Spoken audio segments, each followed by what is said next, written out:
What's going on, everybody, and welcome to opening day here in the ACSA Dynasty, located here on Maximum Football 2020. We got a triple header for you guys today. First game being the number 14th ranked Southfield Dalmatians, representing the Big North Conference, going on the road to play against Brooklyn University. As we got one of the first drives of the game, Thomas is going to drop back the pass, going to throw across his body, and it's nearly intercepted. Brooklyn coming in as huge underdogs here today, man. So you got to make those kind of catches when you're presented with an opportunity to pick off the pass. But instead, Southfield's drive is going to continue a 3rd and 5. Once again, going across the body and finding a wide open Daniels, who's able to get out of bounds before getting into Brooklyn territory. As now we are across midfield, might be able to see the first points in ACSA history here in this very first episode with ACSA gameplay. As it's a 3rd and 1, they're going to go up the middle to Hunt, and he's going to be able to pick up the first down. That's definitely going to be something to watch, seeing this, Southfield offense work. Definitely a run-heavy kind of day for sure. So look for Hunt to really establish himself on the ground. As they're on the edge of the red zone now, 1st and 10. Thomas going deep towards the end zone, and they could not connect. So an incompletion right there. As now 2nd and 10 now. They do go with the quarterback draw with Thomas. He's able to get upfield for a few yards. 3rd and 5 coming up. As now they go back to a 5-wide set, but they throw short to Daniels. It's just going to be a little bit short, but Southfield does elect to get the field goal. So for only 3-0 early on, man, as both teams in this opening game have struggled to really establish themselves on offense. As we're already done with the first quarter, we're already only seen that field goal attempt. Other than that, a lot of back and forth punting between these two teams. As there's a sack right there, Thompson can't get out of there in time. As now 4th and long, Brooklyn has to punt this ball away. They're going to get it out, and it's a decent punt actually to Frederick as he fumbles the ball. Who's going to stumble on it? It's Brooklyn. Brooklyn stumbles on the ball, but of course they go free and out there. So once again, a huge underdog making some great plays, but can't capitalize off of the great field position there. As now Southfield is taking over once again. They're already on the edge of the red zone again, thanks to that long pass to Daniels. As Thomas is going to drop back again, he's going to try to throw to the right-hand side, and they couldn't connect. Very good coverage by the Brooklyn Wolves. As now 3rd and 7. Thomas going to the right-hand side, finds Fardnerick, and he runs out of bounds. He could have potentially gotten that touchdown. Hopefully that doesn't affect the score whatsoever as they go to Frost. And there is your trivia question. The first ACSA touchdown goes to running back Frost of the Southfield Dalmatians, as they take a 10-0 lead here in this second half, and it looks like they might be starting to find a rhythm once again as Southfield's offense back on the field again. They're going to go to Thomas, finding some good running room, picking up 7 yards on that quarterback draw. With a run-heavy offense that Southfield has, they definitely, it's good to have a dual-threat quarterback that can do both, as well as a running back like Hunt that can make a couple of guys miss as they're in Brooklyn territory once again. As a freshman quarterback, he's looking poised. Hunt's got some space downfield, and he's going to be brought down across the 35-yard line. 1st down for the Dalmatians. As now we cut to the 4th quarter now. Thomas looking to the other side of the field, finds Edwards wide freaking open. And it's a 1st down for the Dalmatians. They're looking to make this a 3-score game. It's 1st and 10. Thomas going over to the left-hand side, finds Hunt, and he's going to run out of bounds once again. So a 2nd and short for the Dalmatians coming up. Going to try to throw for it here. Going to throw over the middle. He had a man, but could not make an accurate throw. So instead, 3rd and 2, and surprisingly, they're going to throw for it. They throw towards the end zone, and they fall just short. And look at this. They go for a field goal attempt. They go through with it. They get the 3 points. I think they could have went for the 4th down conversion, only a couple of yards. You're a better team, but instead they settle for 3. It's only 13-0. So Brooklyn finds himself only down by two possessions, but they got to pick it up here as they try to get it all in one drive, but it's intercepted as Lewis initially runs backwards. I think he was surprised that he actually caught that ball. So Southfield takes over once again at midfield. Thomas is looking around. He's going to scramble. He's going to pick up some good yards. A nice gain on the play for the quarterback, Michael Thomas. Gain of 6 on that one. Is now 2nd and 4. Thomas going to the right-hand side. Finds backup running back Frost again. He's just going to go ahead and run out of bounds. You know, preserve that body a little bit. As Thomas is going to run upfield once again. Picking up some hard yardage. Brooklyn Wolves, their defense starting to buckle a little bit here.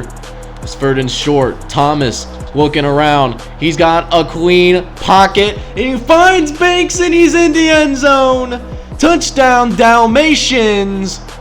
And it's 20-0. And you know, it was a well-fought game for Brooklyn. You got to give it to the Brooklyn Wolves for keeping it as close as long as it was. So there's Ronald Hunt getting some more carries, a little bit more work to try to juice this clock a little bit as there's another first down for the Dalmatians.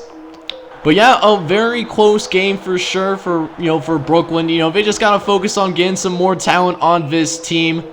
You know, and they can compete with these higher teams because they certainly played hard today.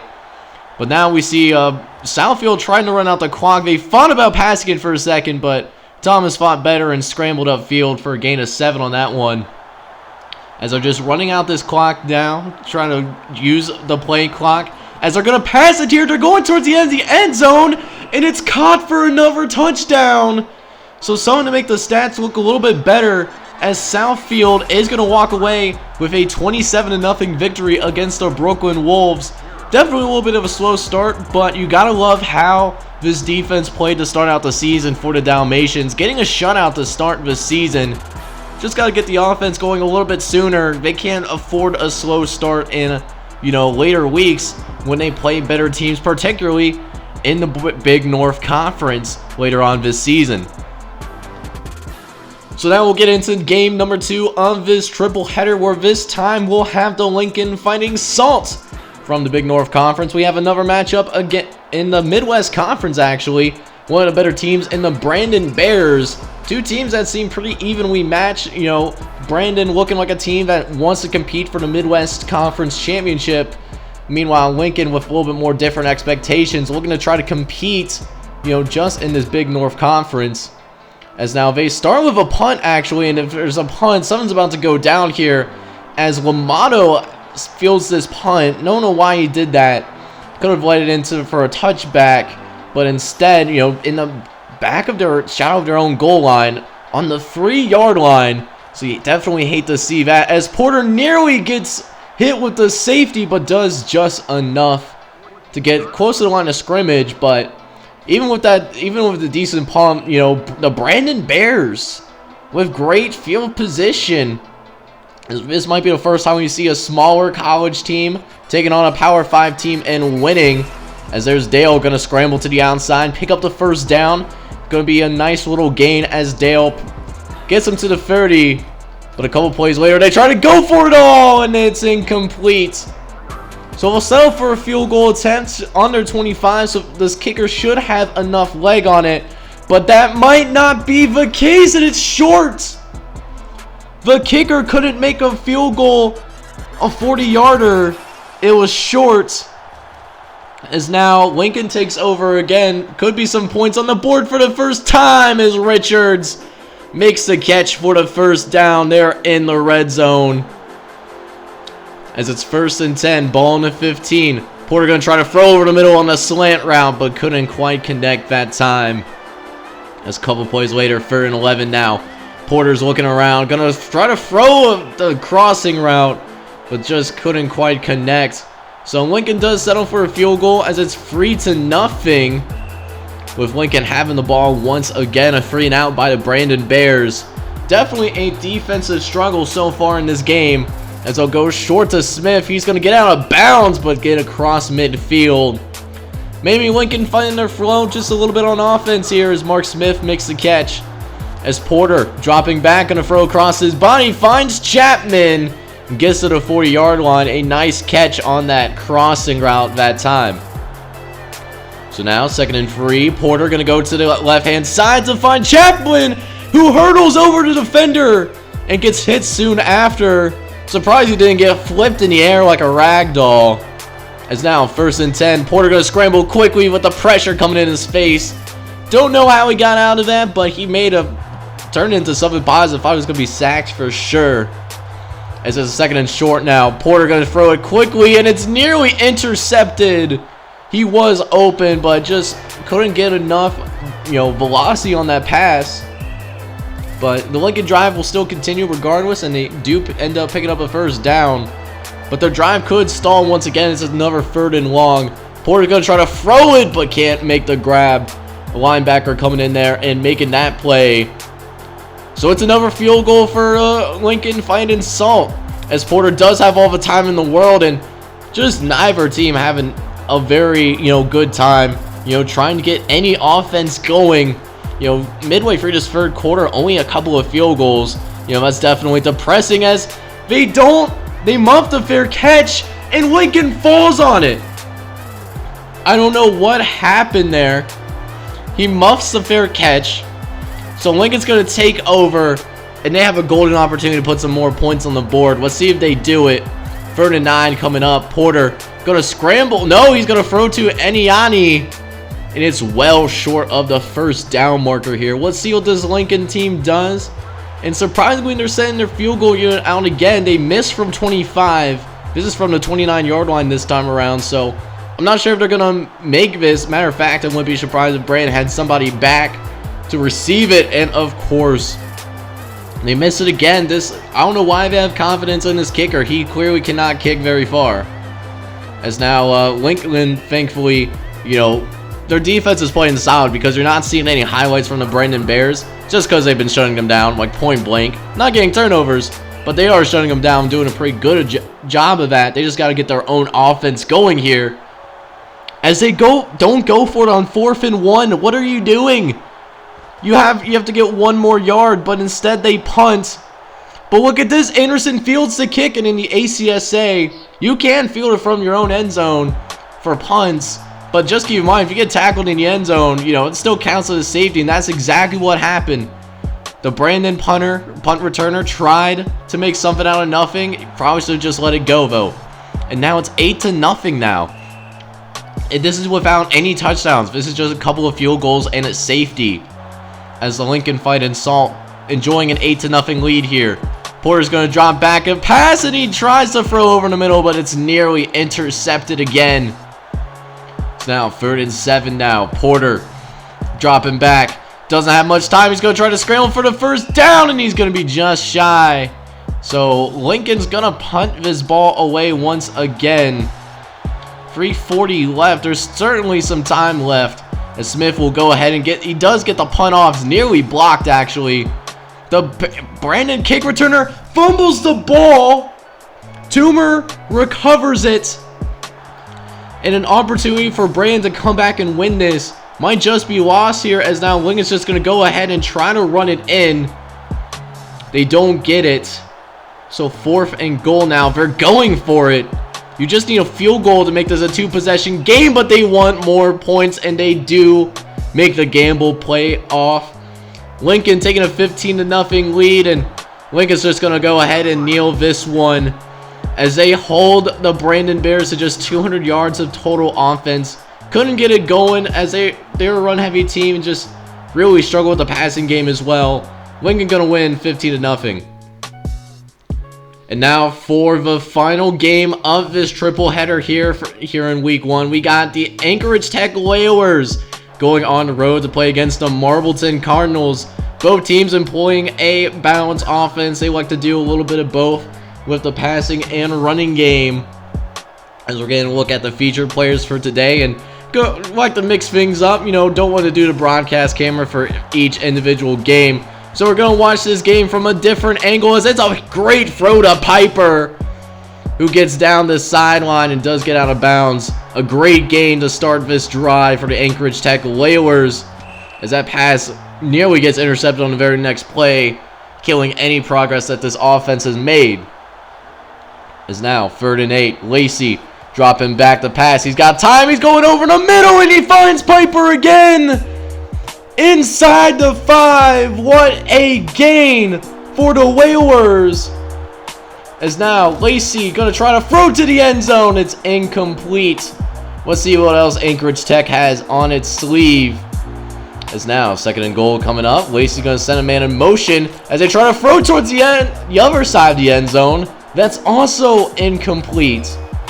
So now a 3rd and goal coming up here. I'm surprised if they don't just run it. They do, but Williams is way short. Falls a couple yards shy of the end zone. But Anchorage Tech going to go for it, man. They don't like the settle, but the Marbleton defense stands up. A goal line stand.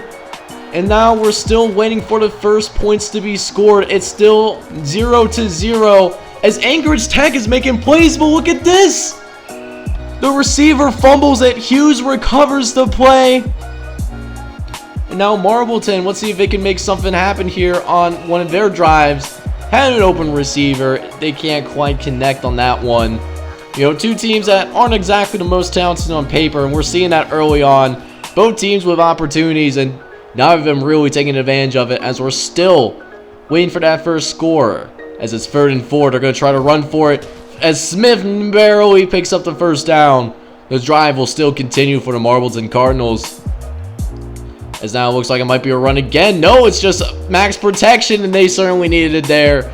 As Anchorage Tech did send the blitz that time around. As they're facing another 3rd and 5. White gonna scramble. He's gonna pick up the first down. Nice slide, by the way. Preserving his body. As a fresh set of downs. They go to Smith on the outside. Gonna pick up the first down with ease. Marbleton for the first time. Actually looking pretty darn good. As Wendell Smith picked up that first down there. As they'll go to Smith again. This time not picking up the first down immediately, but still a good game nonetheless. You love to see it. Couple plays later now, 3rd and 7. White is going to drop back the pass. He's going to look to Solomon. He's going to make the catch and get upfield for the first down for the Cardinals. As they're getting on the edge of field goal range. Let's see if they do something here. As Smith nearly picks up the first down. But there's a holding, and it's on Callaway of the Marbleton Cardinals. They decline the penalty. So we're going to attempt this field goal. White's going to hold. And it's angles back in, thankfully, as Truman finally puts the first points on the board. It's 3-0 now. So let's see what the Whalers are going to do to respond. Going to be a throw to the right-hand side. It's a Hawley. He gets out of bounds, nearly for a first down. As Marbleton will stack the box. Going to hand it off to Bradley anyways. As it doesn't matter, despite all the people in the box, still picked up that first down. As I'll now shift the tone with this 5-wide set going deep over the middle, but it's intercepted. Hellman intercepts the pass.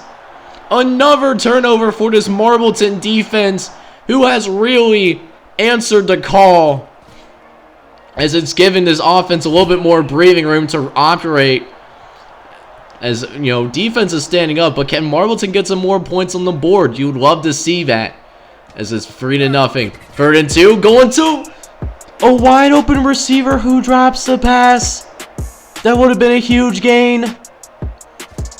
But, you know, we'll cut back to midway through the 3rd quarter. Another long throw, but this time it's caught by Wisehair. Wide open, gets to midfield for the Cardinals. So another promising drive for the Cardinals. Let's see if they can get some points on the board, but no! Another fumble. This time Anchorage Tech recovers. So they got their own, you know, turnover. 2nd consecutive turnover. You know, last 2 drives, man. Very sloppy game. As Lacey's going to run upfield. He's going to pick up a first down again. Not fumbling the ball, of course, which is absolutely important. As now, 2nd and 10. Lacey dropping back. Going to try to throw over the middle. He's intercepted. This time, Connolly intercepts the pass. So you want to talk about some very sloppy football. We had 5 combined turnovers so far. And yet all to show for it are 3 combined points on the board. Anchorage Tech, the main culprit. 4 turnovers today, counting that goal line stand. As they get it to Haynes, a tight window, but is able to pull it through there. A first down for the Cardinals. So we got 3 minutes left here in the third quarter. White gonna drop back, gonna throw over to the right-hand side to his running back, but he wasn't ready for it. A first down waiting to happen. Unfortunately, that wasn't the case. It's now 2nd and 10. White dropping back. He's gonna scramble again. Gonna get past some defenders and nearly picks up the first down. Way to make a couple of good cuts to nearly pick up that first down by himself. As why not? Let White finish that out and get the first down because he did all of the work there. Few plays later now, 3rd and 13. As White's gonna scramble, but he's gonna be well short of the marker. But it's another fumble. Divine falls on it. Another turnover for the Cardinals. So let's see if they can actually take advantage of it. They have had good field position throughout this game.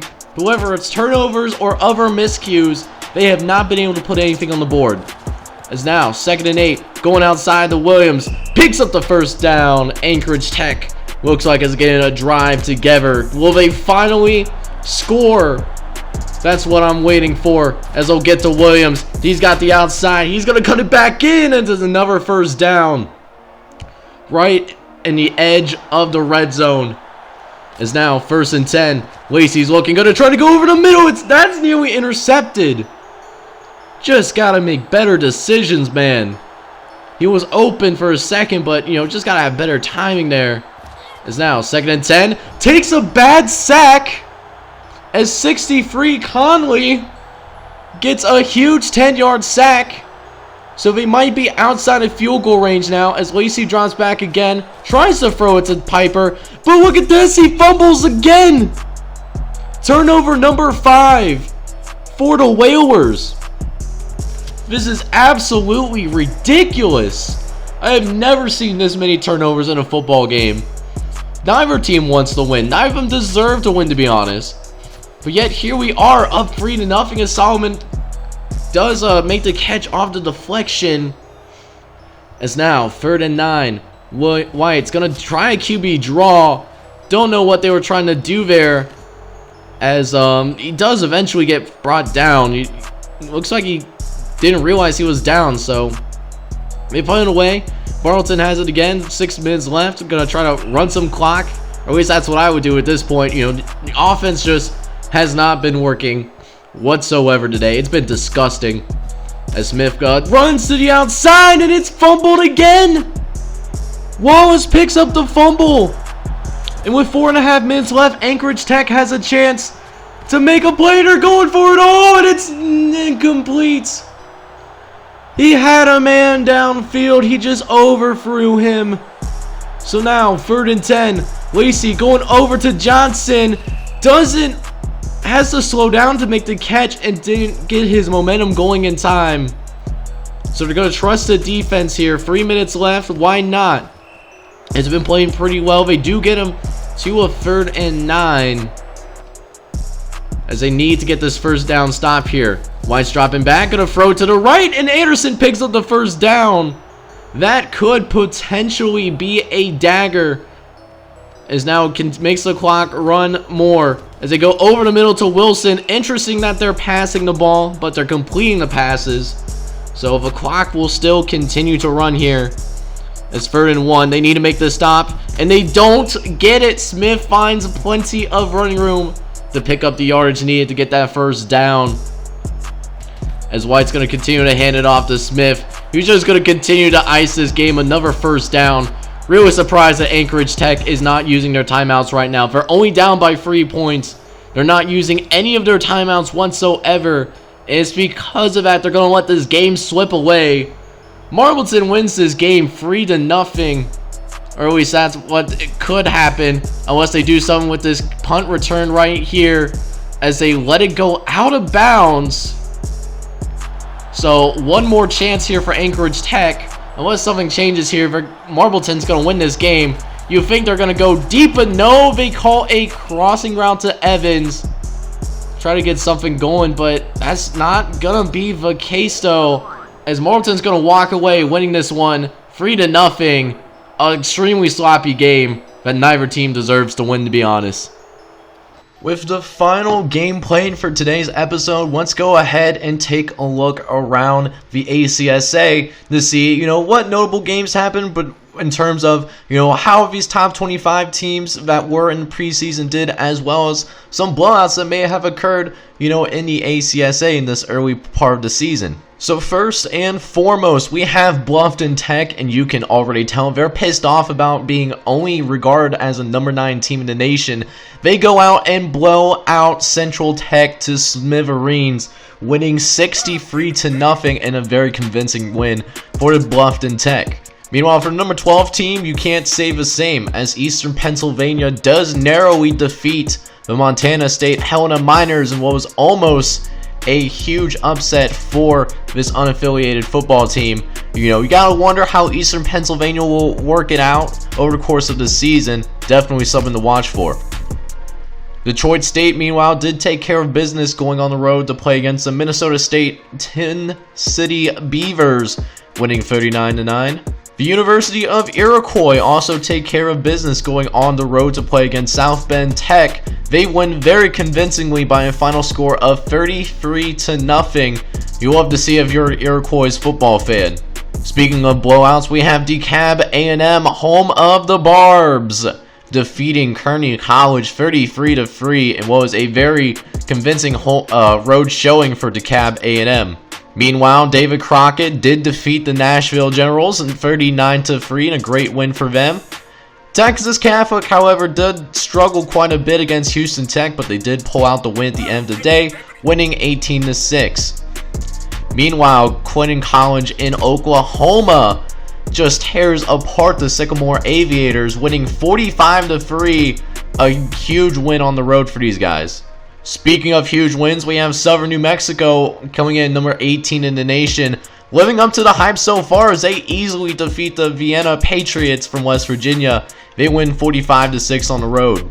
Phoenix State, however, might struggle over the course of the season as they opened the season against the Burlington Vipers, but only won 24-12. You have to worry about them in the long term over the course of this season. And then to wrap things up, the Seattle College Cascades go on the road to play against the Syracuse State Lakers and destroy them in their own lake, beating them 54-3. So going through some of the notable games, let's go ahead and take a quick look at what to expect for part 2 of this inaugural week of the ACSA. The first game will be the Ron Burgundy Anchormen going on the road to play against the Alaska Beluga Whales, and will be a frozen tundra matchup for Ron Burgundy and his guys. After that, we'll go over to sunny Hawaii, where the Maui Piranhas will host the Wyoming Yellowstone Mounties, representing the Rocky Mountain Conference as well. After that, the Montana A&M Coyotes will be going on the road to play against the Colorado Tech Rattlesnakes. The Colorado Tech Rattlesnakes being slated as one of the better teams in the Rocky Mountain Conference, but they will have a test going up against Montana A&M from the Big Pacific Conference. And for the final game of part 2 of the inaugural week of the ACSA season, we'll have the Sugarland State Cowboys going on the road to play against the Tulsa Christian Pioneers, as Sugarland State will go in as the number 25 ranked team in the country. Let's see if they can live up to those expectations early on in the season. But guys, that is going to wrap up today's video. If you enjoyed today's ACSA content here on Maximum Football 2020, do me a favor and please smash that like button, as well as hit subscribe if you happen to be new. This is John J. Gaming on the mic, signing off for today, but I'm hoping you guys all have a wonderful day. Take care, everybody.